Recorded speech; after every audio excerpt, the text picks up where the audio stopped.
자, 그 3회 기출문제는 바로 4회로 넘어가려고 했더니 하나가 더 있더라고요. 그래서 이때 3회 때는 5월 달인데 2014년도 오전 오후에 시험을 두 번 본 게 있어갖고 이번 이론은 이제 하나로 다 가는데요. 실무 이론하고 시뮬레이션이 조금 틀린 게 있어서 이 문제도 같이 한번 풀어보겠습니다. 3회 기출문제 2회차에 대한 문제를 좀 같이 풀어볼게요. 자, 1번 문제. 당사는 핵심 ERP를 활용하여 복리후생비 개정 과목을 화면과 같이 관리하고자 한다. 이를 위해서 반드시 수행해야 되는 메뉴는 무엇인가 라고 되어 있는데, 보니까 세목 그죠? 추가를 해서 복리후생비 개정 과목에 세목 추가를 해서 관리를 했어요. 세목 추가를 해서 관리를 하겠다는 얘기는, 자, 제일 먼저 개정 과목 등록을 먼저 하시고 관리 내역 등록을 하시는 거예요. 그렇기 때문에 자, 뭐다? 얘가 먼저 선행돼야 되고 그 다음에 이렇게 가셔야 돼요. 그래서 1번이 정답이다. 뻔한 얘기죠. 예. 두 번째 문제. 다음은 핵심 ERP의 사원 등록의 입력 권한과 관련된 설명이다. 다음 설명 중 가장 옳지 않은 것은 무엇인가? 자, 일단 우리가 미결, 수정, 승인 이렇게 있는데요. 한 번씩 볼게요. 미결 권한을 가진 사원은 전표 상태가 미결인 전표를 수정할 수 있다라고 되어 있는데, 예, 맞는 설명이고요. 자, 그 다음 두 번째. 수정 권한을 가진 사원은 전표 상태가 승인인 전표만이 틀렸습니다. 다 가능합니다. 예. 그러니까 순서가요. 미결이고 그 다음에 이제 승인이고요. 그 다음에 이제 수정이 제일 높은 권한을 갖고 있기 때문에 만이 아니라 다 할 수 있어요. 그래서 2번이 틀렸고요. 승인 권한을 가진 사원이 전표를 입력하면 전표 상태가 승인으로 떠요. 맞고요. 수정 권한을 가진 사람이 미결 및 승인 전표를 수정할 수 있다라고 되어 있기 때문에 4번과 2번 둘 중에 하나를 고민하셔야 돼요. 1, 3번은 사실 답이 다 맞는 설명이기 때문에. 그런데 이제 그죠? 다 가능하죠. 수정은 거의 마스터 권한이기 때문에 2번이 틀렸다. 정답 2번이 되겠고요.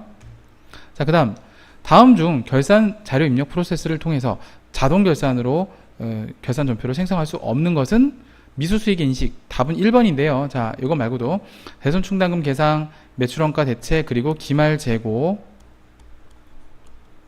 계상 이런 걸 할 수 있고요. 그 다음에 감가상각비, 감가상각 누계액 있고요. 이거 말고도 자, 퇴직급여, 충당부채 설정, 이거 자동 결산 가능하고요. 그 다음에 또 뭐가 있냐면 법인세 등 계상이 있어요. 법인세 등 계상 이렇게 갈 수가 있겠습니다. 그래서 이렇게 5가지 정도, 이렇게 5가지 정도가 자동 결산 사항이다. 이렇게 이해하시고 넘어가시면 될 것 같습니다. 3번 정답은 1번이 되겠습니다. 나머지, 그러니까 그 대손충당금, 재고자산, 매출원가 대체, 그 다음에 기말 재고계산, 재고자산 계상, 그죠? 뭐 원재료가 얼마고, 상품이 얼마고, 제품이 얼마고, 제공품이 얼마고 이렇게 이제 일일이 계상하는 거, 이것도 여기에 이제 해당이 되고요. 무형자산, 유형자산 모두 감가상각비, 그 다음에 이제 특히 유형자산의 경우에는 감가상각 누계액의 계상, 그 다음에 퇴직급여 충당부채 설정, 법인세 등 계상 모두 여기서 가능합니다. 자동 결산이 가능해요. 정답 1번이 되겠습니다. 4번. 다음은 핵심 ERP 사용자 권한 설정 프로세스이다. 옳지 않은 것은 무엇인가? 일단 화면을 좀 먼저 볼까요? 화면을 보니까 최영서에 대한 내용들이 쭉 나와 있네요. 자, 하나씩 보도록 하겠습니다. 1번 보세요. 최영서 사원은 전표 입력 프로세스를 수행할 수 없다? 실제 화면을 볼까요? 그러면 얘는 뭔가요? 전표 입력 프로세스. 제가 확대를 좀 해볼게요.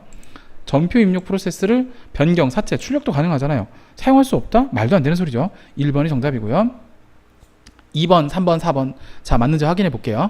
최영서 사원은 결산 자료 입력 프로세스를 수행할 수 없다라고 되어 있는데 실제로 아래쪽을 보시니까 여기가 뻥 뚫렸죠? 사용할 수 없습니다. 없는 게 맞아요. 그 다음 3번. 회계관리 모듈 권한 설정을 하고 있다라고 되어 있는데, 자, 회계관리 모듈 권한 설정이 되어 있나요? 그죠? 회계관리 모듈 권한 설정. 자, 보세요. 여기에 최영서 사원 아래쪽을 보니까 회계관리, 그죠? 100개 중에 98개가 설정이 지금 되어 있죠. 라이센스 사용 가능 라이센스 개수이기 때문에 회계관리 모듈 권한 설정 되어 있는 게 맞습니다. 4번. 사원 등록에서 사용자 여부를 부로 설정한 사원에 대해서는 사용자 권한 설정 메뉴를 권한 설정할 수 없는 게 당연한 거 아닙니까? 여기 화면에서 안 나와 있지만 당연한 거 아니겠습니까? 자, 맞는 설명이니까 넘어가도록 하겠습니다. 자, 5번 재무회계 2의 5번 재무회계 문제 실무 프로세스 대손상각비에 관련된 문제입니다. 자, 다음은 주식회사 A회사의 12월 말 결산 전 합계잔액시산표의 일부이다.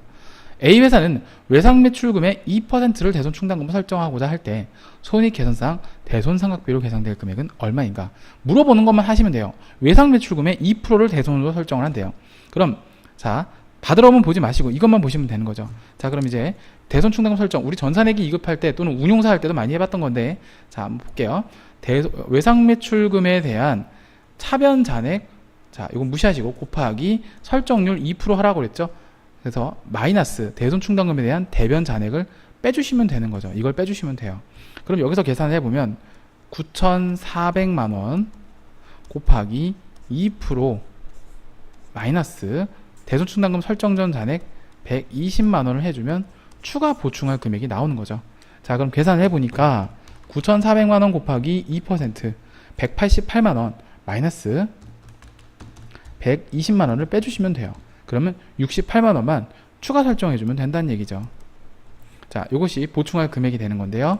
자, 답은 68만원, 정답은 3번이 되겠습니다. 제가 분계까지 같이 보여드릴게요. 분계는 12월 31일자로, 원래는 이제 자동결산으로 하면 이제 문제가 없는데, 이제 우리가, 그죠? 분계를 또 해봐야 되겠죠?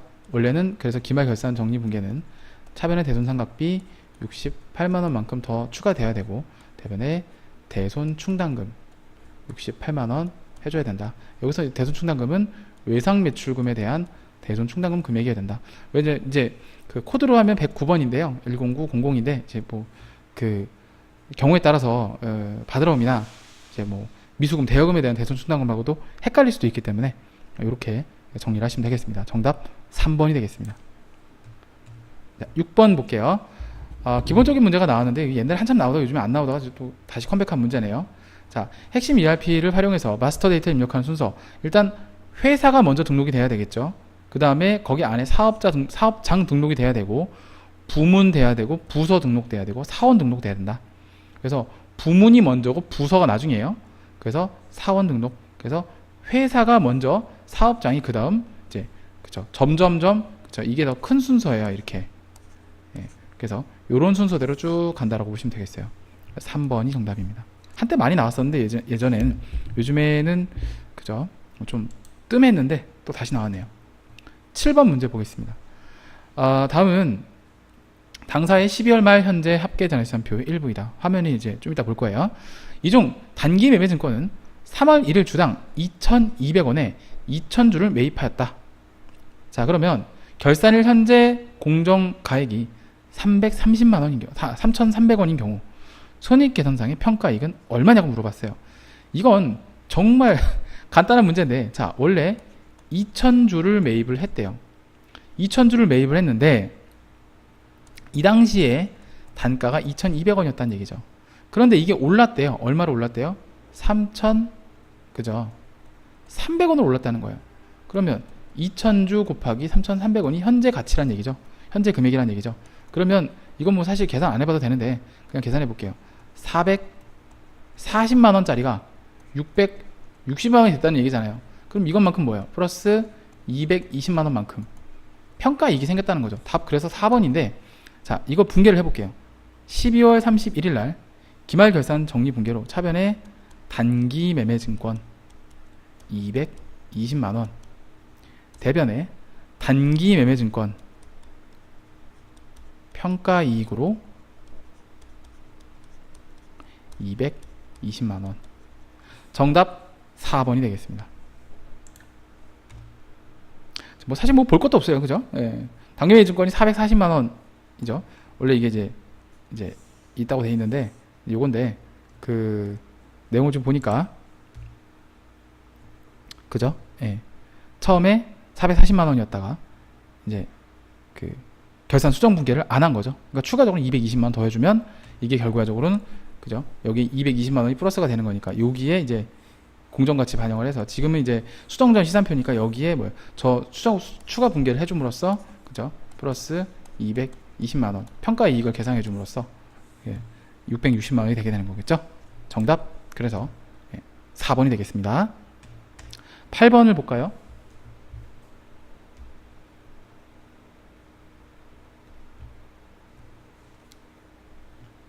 자, 8번 문제. 다음은 주식회사 A 회사의 합계 단위시한 표중 일부이다. 기말 퇴직금 추계액은 5천만 원이며 퇴직금 추계액 전액을 퇴직급의 충당 부채로 설정한대요. 그럼 기말 퇴직금 추계액이 5천만 원이라는 얘기는 대손 충당하고 비슷한 개념이에요. 기말에 퇴직급의 충당 부채가 5천만 원이 되게 하라는 거거든요. 그럼 실제 보면 그죠? 기말 현재 퇴직급의 충당 부채, 그죠? 요 금액. 자, 오른쪽에 이제 요 금액이, 요 퇴직급의 충당 부채 금액이 요게 5천만 원이 되게 하라는 거예요. 그러면 내가 갖고 있는 건 1,013만 원밖에 없는데 이게 5천만 원이 되려면 얼마를 추가 설정해 줘야 되냐 그거거든요. 그러면 5천만 원에서요 101300 3,987만 원만큼을 더 해줘야 된다는 얘기죠. 여기서 추가 설정할 금액은 3,987만 원만큼이 추가 설정이 되어야 된다는 얘기예요. 그러면 다시 앞 문제로 돌아와서 일단 정답은 2번이죠. 3,987만 원의 숫자가 나온 건 2번밖에 없고, 그런데 자, 뭐라고 되어 있습니까? 전부 다 뭐예요? 예, 사무직을 위한 것이기 때문에 예, 손익계산서에 들어갈 금액은 3,987만 원만큼이 되는 거고, 예, 재무상태표에는 3,987만 원만큼이 되는 거죠. 정답 2번입니다. 9번 문제 볼게요. 자, 9번. 다음 화면은 주식회사 A회사의 부가세 신고서 일부이다. 자, 법정상 신고 납부 기한은 옳은 것은, 자, 일단 신고서를 볼게요. 신고서 뭐 다른 거 보지 말고 이거 봅시다. 오른쪽 상단을 보면 기간이 나와 있어요. 이 기간을 보니까 자, 뭐예요? 2기 확정이죠. 4분기입니다. 그러면 다음 달 25일까지 부가세 신고니까 2015년 1월 25일까지 신고죠. 그죠? 항상 분기에 다음 달 25일까지 부가세 신고죠. 예, 그래서 이것은 1월 25일. 정답은 4번이 되겠습니다. 그냥 뭐 날로 먹는 문제죠. 예. 자, 10번 문제 볼게요. 매입차별 세금계산 합계표에 관련된 문제인데, 자, 다음은 핵심 ERP의 매입 세무 구분 항목이다. 일단 화면을 같이 보실 거고, 좀 이따가 매입차별 세금계산 합계표에 반영되는 개수는 얼마인가? 매입차별 세금계산 합계표에 반영되는 개수를 물어봤다는 얘기는 무슨 얘기예요? 이게 세금계산서 수치분을 물어보는 거예요. 즉 세금계산서 수치분을 물어보는 겁니다. 세금계 수치분이라는 얘기는 21번 과세 매입, 22번 영세 매입, 24번 불공 매입, 25번 수입, 요렇게 네 가지를 물어보는 거예요. 네 개밖에 없어요. 답은 그래서 4번인데 한번 볼까요? 그렇죠. 제가 화면 안 보고 좀 설명을 했는데 요거, 그 다음에 요거, 그 다음에 요거, 요렇게 하나, 둘, 셋, 네 개가 예, 세금계산서 수치 매입이 되겠습니다. 정답 그래서 4개, 4번이 되겠습니다. 11번 문제 볼게요. 다음의 거래 내역 중 화면에 표시된 부분에 기재되지 않는 것은 무엇인가? 자, 일단 화면에 표시된 게 뭔지를 좀 볼게요. 공제받지 못할 매입세액입니다. 즉 불공이죠. 불공은 24번. 그죠? 자, 구분한이 24번입니다. 24번 구분한을 예, 생각하시면 되겠어요. 자, 그러면 한번 보겠습니다. 자, 일단 거래처 직원들과 저녁 식사를 하고 세금계산서 수취하였다. 불공입니다. 그죠? 24번 불공입니다. 24번 불공. 그죠? 수취하였다. 자, 대표이사 가정용 김치냉장고를 구매하고, 자, 대표이사 가정용 김치냉장고를 구매하고 세금계 수취하였다. 이것도 24번 불공이에요. 불공제 사유는 좀 이따 설명 다 드릴게요. 그 다음, 영업사원 5인승. 근데 800cc 차를 수리하고 세금계 수취하였다. 자, 요것은 공제 대상인데 좀 이따 설명 드릴게요. 거래처 발송용 추석 선물 세트를 백화점에서 구매하고 세금계에서 수취하였다. 라고 되어 있어요. 이것도 접대 목적이죠. 24번 불공입니다. 이건 21번 과세 매입이 되네요. 예, 설명을 좀 드릴게요. 이것은 제가 메모장에다 조금 더 기재를 좀 해드리도록 하겠습니다. 자, 메모장을 좀 띄우고요. 네. 자, 설명을 좀 드릴게요. 자, 우리가 일단 과세 대상 매입이 있고 불공제 대상 매입이 있어요. 그래서 일단 정리를 좀 해드리면, 자, 그 불공제 대상 공제가 있고 불공제가 있는데요. 일단 불공제, 자, 불공제 이제 사유를 볼게요. 불공제 되는 것들에 대한 내용이에요. 자, 첫 번째가 뭐가 있냐면 세금계산서를 자, 미수치 했거나, 그 다음에 뭐 불분명 이런 경우가 있겠고요. 뭔가 말을 안 들은 거죠. 예, 이런 거. 두 번째는 또 뭐가 있냐면 매입처별 세금계산 합계표, 매입처별 세금계산서 합계표 미수치 불분명, 요게 또 해당이 되겠고요. 그 다음에 합계표. 자, 그다음에 세 번째로는 또 불공제 사유가 뭐가 있냐면 사업자 등록전 매입세액이 있어요. 등록전 매입세액. 이런 것도 원칙적으로는 공제가 안 돼요. 근데 뭐 예외적인 기준인데 그건 좀 이제 수업 시간에 또 설명을 좀 설명을 좀 이제 들어보셨으면 이제 이해하셨을 거고, 뭐 과세 기간 종료 뭐 20일 이내 뭐 이런 게 있는데 뭐 사실 ERP 회계 2급에는 좀 나올 것 같지는 않은 사유고요. 예. 그다음에 이제 시험 문제 좀 많이 나오는 것이 이제 그 사업 무관 지출. 아까 대표이사 뭐 개인적으로 쓴 거 있었죠. 사업 무관 지출 공제 안 되고요. 다섯 번째로는 접대비 관련 매입세액이 있고요. 그다음에 여섯 번째로는 이제 토지 관련 매입세액, 토지의 자본적 지출. 자본적 지출. 토지는 면세이기 때문에 그래요. 그 다음에 면세사업 관련 매입세액. 요건 이제 과세 면세 겸용사업자의 경우에 해당되는데, 면세사업 관련 매입세액. 마지막으로 여덟 번째가 이제 비영업용 소형 승용차. 자, 이제 구입과 유지 뭐 이렇게 있습니다. 자, 근데 우리가 이제 조금 더 이제 깊게 들어가 보면 이 비영업용 이 소형 승용차, 사실 이제 지금 세법이 좀 바뀌어서 이걸 개별 소비세 과세 대상 뭐 이렇게 물어보거든요. 그래서 일단 이제 이걸 물어보는데, 요거에 대한 내용을 좀 이제 설명을 좀 드려볼게요. 일단 8인승 이하여야 되고요. 8인승 이하. 그 다음에 이제 배기량은 1000cc 초과. 비용업용 소형승용차 공제 대상 아닌 거. 그 다음에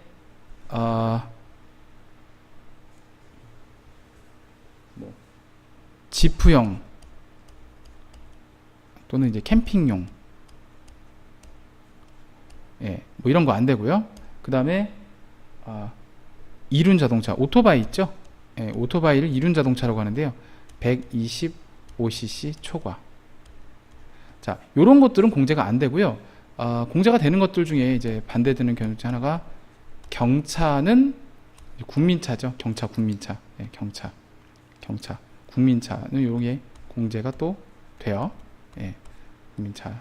요런 거 참고하시고, 그다음에 뭐 8인승 이하니까 이제 9인승 이상은 또 된다는 얘기겠죠. 뭐 9인승 이상은 또 공제가 돼요. 뭐 그런 내용이고, 자, 뭐 대략 이 정도만 보시면 될 것 같습니다. 일단 무엇보다도 중요한 거는요, 이것보다도 개별 소비세가 특별 소비세를 옛날에 이제 그 개별 소비세라고 지금 명칭이 바뀌었는데 과세가 된다는 거. 얘는 개별 소비세 과세가 안 되거든요. 이게 좀 중요하다는 내용 기억하시기 바랍니다. 자, 잘 정리해 놓으시고요. 자, 그래서 어쨌든 3번이 정답이에요. 3번 정답. 자, 12번을 보겠습니다. 자, 주식회사 A회사는 미국에 있는 거래처에 제품을 직접 수출하고 수출 신고를 하였다. 자, 직접 수출하고 직수출. 그러면 이제 세무구분 16번이 돼요. 그래서 이에 대한 회계전표를 입력하고 세무구분을 16번 수출로 입력하였다. 본 거래와 관련해서 핵심 ERP에 부가세 신고서에 반영되는 곳을 가장 정확하게 연결한 것은 무엇인가? 라고 되어 있습니다. 일단 요거는 제가 간략하게 좀 정리를 좀 해드릴 건데요. 자, 내용을 좀 보세요. 자, 우리가 그 수출에 관련된 내용은요, 크게 두 종류가 있어요. 그래서 16번에 대한 수출이 있고요. 수출. 그 다음에 12번 영세율이 있어요. 영세율, 영세. 12번 영세. 12번 영세. 영세율 수출이죠. 두 가지가 있어요. 그래서 12번 수출은요, 직수출이에요. 직수출. 직수출이고, 키워드가 이제 선적일이라는 게 또 나오고, 또 그 다음에 이제 수출 신고 필증, 뭐 이런 게 나와요. 수출 신고를 직접 한 거죠. 직접 수출했다. 그런 내용이고, 얘는 세금계산서 발급이 없어요. 세금계산서 발급이 없기 때문에 영세율 부가세 신고서상 기타에 반영이 돼요. 영세율 기타에 반영이 된다. 그 영세는 얘는 이제 간접 수출이라서 꼭 이 말이 들어가요. 로컬 LC. 로컬 LC란 말이 무슨 뜻이냐면 내국 신용장이에요. 내국 신용장.